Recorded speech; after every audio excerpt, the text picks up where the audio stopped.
எல்லா தமிழர்களையும் கொலை செஞ்சாங்க. அவங்கள உயிரோடு எல்லாம் எரிச்சு.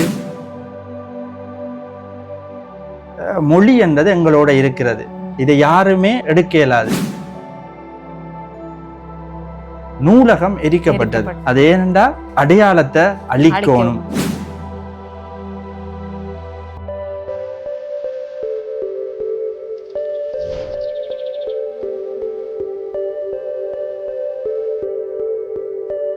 வெரிதாஸ் நேயர்கள் அனைவருக்கும் திவ்யாவின் அன்பான வணக்கங்கள்.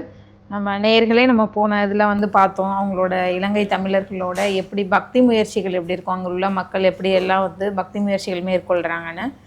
இந்த தடவை அவங்களோட மொழிப்பற்று பற்றி ஃபாதர்கிட்ட பேசுவோம். வணக்கம். அவங்களோட இலங்கை மக்களோட மொழிப்பற்று அவங்க எப்படி மொழிப்பற்றா இருப்பாங்க அப்படிங்கிறத கொஞ்சம் நேயர்களுக்கு சொல்லுங்க ஃபாதர். மொழி என்றது எல்லாருக்குமே முக்கியம், அது ஒரு அடையாளமும் கூடாது எல்லாருக்குமே. நாங்கள் எங்களோட மொழியில நாங்கள் எப்பயுமே ஸ்ட்ராங்காக இருப்போம். இலங்கையை பொறுத்த வரைக்கும் அதிகமான மக்கள் சிங்கள மொழி தான் பேசுகிறவர்களாக இருக்கணும். ஒரு 15% தான் தமிழ் மொழியை பேசுகிற மக்களாக இருக்கிறாங்க. ஆனால் அந்த 15-16% இந்த மொழியில கொஞ்சம் ஸ்ட்ராங்காக இருக்கிறத நாங்கள் இந்த வரலாற்றிலேருந்து பார்க்கலாம். ஏனென்றா எப்பயெல்லாம் ஒரு ஆக்கள் அடக்கப்படுறாங்களோ அப்பதான் இன்னும் அதிகமா எழும்புவாங்க. எங்களோட அடையாளத்தை நாங்க பாதுகாக்கணும் அப்படி என்றத அந்த சிந்தனை எங்களுக்கு எல்லாமே வரும்.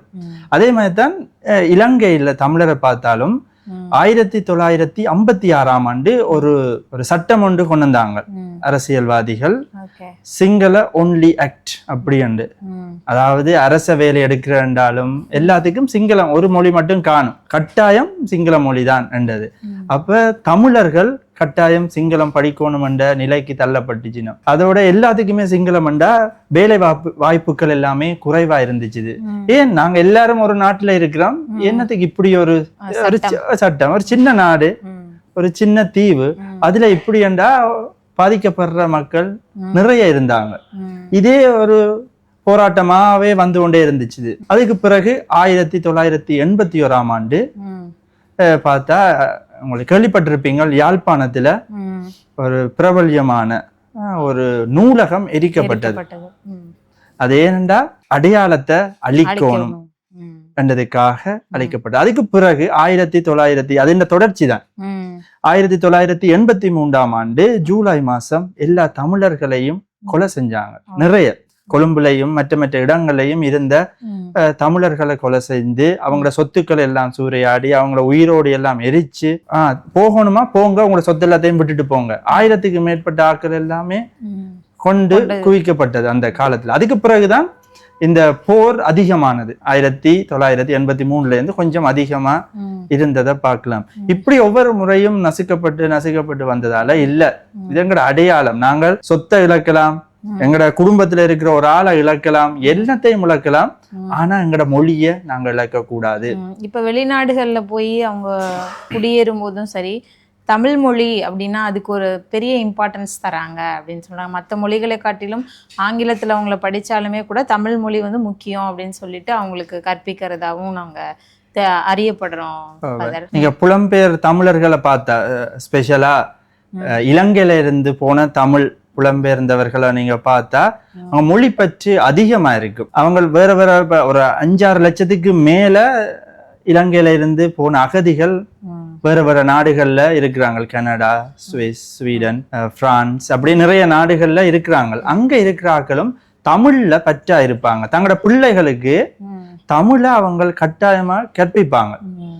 இந்த சனி ஞாயிறு வந்தா அவங்க ஒரு ஆர்டினரி வேலை தான் செஞ்சுட்டு இருப்பாங்க, நாளாந்த வேலை செஞ்சுட்டு இருப்பாங்க. ஆனா கட்டாயம் காசை சிலவழிச்சு அவங்கள படிக்க வைப்பாங்க. தங்களோட பிள்ளைகளுக்கு அந்த மொழியை தெரியணும். வீடுகள்ல கதைக்கிறது தமிழ் மொழியா தான் இருக்கும். அதோட நல்ல திருவிழாக்கள் இருக்கும், அது தமிழ் திருவிழாக்கள் இருக்குதானே, தைப்பொங்கல் அப்படியானதெல்லாம் விமர்சையா கொண்டாடுவாங்க. அதோட நீங்க பாத்தீங்கன்னா இப்ப ஆஸ்திரேலியாவில தைப்பொங்கல் கொண்டாடுறதுக்கு டைம் கிடைக்கல தை மாசத்துல. அதனால அவங்க மார்ச் கொண்டாடினாங்க, அதை விடக்கூடாது என்றதுக்காக. அந்த நிகழ்வை அவங்க விடக்கூடாது. ஏனென்றா அந்த நிகழ்வு மூலம்தான் தங்களோட பிள்ளைகளுக்கு தங்களோட பாரம்பரியத்தை, தங்களோட கலாச்சாரத்தை, பாரம்பரிய உணவு, பாரம்பரிய விளையாட்டுகள், பாரம்பரிய நடனங்கள் அப்படி என்று அவங்க கடத்துறாங்க தங்களோட பிள்ளைகளுக்கு. 1ஆம் மாசம் நடக்க வேண்டியது 3ஆம் மாசம் தான் நடந்திருக்குது. ஈவன் அந்த டைம் கூட இல்லாட்டி 5ஆம் மாசம் கூட நடந்திருக்கு. அப்படி அவங்க இந்த மொழி பற்ற அவங்க வச்சிருக்கிறாங்க. தேவாலயங்கள்ல இப்ப எங்களுக்கு தமிழ் பூசைதான் வேணும், அதே மாதிரி ஆலயங்கள்ல அப்படி அவங்க ஒரு இந்த மொழி என்று வரும்போது அவங்க கொஞ்சம் ஸ்ட்ராங்கா இருப்பாங்க. இப்ப நாங்க நான் முதல் சொன்னேன் தானே, இப்ப எரிச்சது இது எங்களோட நூலகத்தை எரிச்சது, நீங்க இன்னும் எரிச்சு கொள்ளுங்க, அது ஒரு புத்தகம், ஆனா எங்கட உடம்புல அது ஊறி இருக்குது, அந்த சிந்தனைகள் எங்கட மைண்ட்ல இருக்குது, நீங்க இன்னும் 1000 லட்சம் புத்தகங்களை நீங்க எரியுங்க, ஒரு பிரச்சனையுமே இல்லை, அது எங்களுக்குள்ள இருக்குது, நாங்கள் அதை கொண்டு வருவோம், திருப்பி அந்த கன்செப்டுகளை புத்தகமா கொண்டு வருவோம். தமிழர் என்று சொல்றதால சில வேளையில அவங்களுக்கு சில பிரச்சனைகள் கூட இருக்கும், விசா பிரச்சனைகள் இருக்கும், வேற வேற இதுகள் எல்லாம் இருக்கும். ஆனா நோ ப்ராப்ளம், ஒரு பிரச்சனையுமே இல்லை, நான் இதுதான் எங்களோட மொழி, என்ற மொழிதான், அதை நான் என் பிள்ளைகளுக்கும் கொடுப்பேன், நானும் அதுல ஸ்ட்ராங்கா இருப்பேன்ன்றதை அவங்க பார்த்துக் கொள்றாங்க. அடுத்தது மைனாரிட்டி மெஜாரிட்டி ஒரு பிரச்சனை ஒன்று இருக்கும்.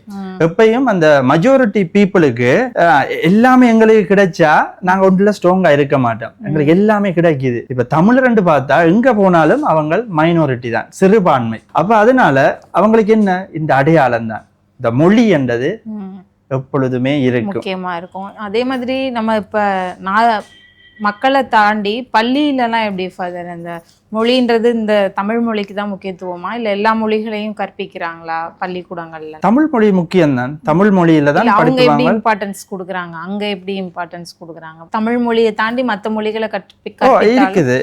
இங்கிலீஷ் மீடியத்திலயும் எதுக்கு அதிகமா கொடுக்குறாங்க? அதிகமா எல்லாருமே நாங்க தமிழ்ல தான் எல்லா பாடங்களையும் படிப்போம். இப்பதான் கொஞ்சம் பேர் இங்கிலீஷ் மீடியத்துல போறதா எல்லாம் இருக்குது, மற்றபடி எல்லாருமே தமிழ் தான், தமிழ் மீடியத்திலேயே அதிகமான ஆட்கள் படிக்கிறதா இருக்குது. சோ அதனால நான் ஃபைனலா என்ன நான் சொல்றேன்டா, என்னதான் பிரச்சனைகள் வந்தாலும் இந்த மொழி என்றது எங்களோட இருக்கிறது, இதை யாருமே எடுக்க இயலாது, பொருட்களை களவெடுத்துக் கொள்ளலாம், மொழி என்றது எங்களோட இருக்கும்.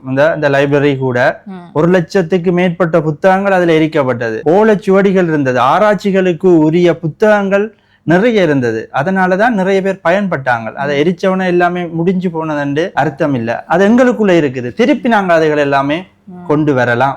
சூப்பர் ஃபாதர், அவங்களோட மொழி பற்றி எப்படி இருக்கு அப்படிங்கறத வந்து தெரிஞ்சுக்கிட்டோம். இன்னும் அடுத்த பகுதியில் அவங்கள பத்தி நிறைய தெரிஞ்சுக்குவோம் ஃபாதர். நன்றி. அங்க இருக்கக்கூடிய இலங்கை மக்கள் எப்படியெல்லாம் பிரச்சனைகளை சந்திச்சாலும் அவங்க எப்படி மொழி பற்றோட இருக்காங்க அப்படிங்கிறத அருட்தந்தை வாயிலா நம்ம தெரிஞ்சுக்கிட்டோம். இன்னும் அடுத்த பகுதியில் அவங்கள பற்றி வந்து நிறைய விஷயங்களை நம்ம தெரிஞ்சுக்குவோம். நன்றி. ரேடியோ வெரிதாஸ் தமிழ் சேனல்ல இருக்க மேலும் பல வீடியோக்களை பார்க்க லைக் பண்ணுங்க, ஷேர் பண்ணுங்க, சப்ஸ்கிரைப் பண்ணுங்க, மறக்காம பெல் ஐக்கனை கிளிக் பண்ணிடுங்க.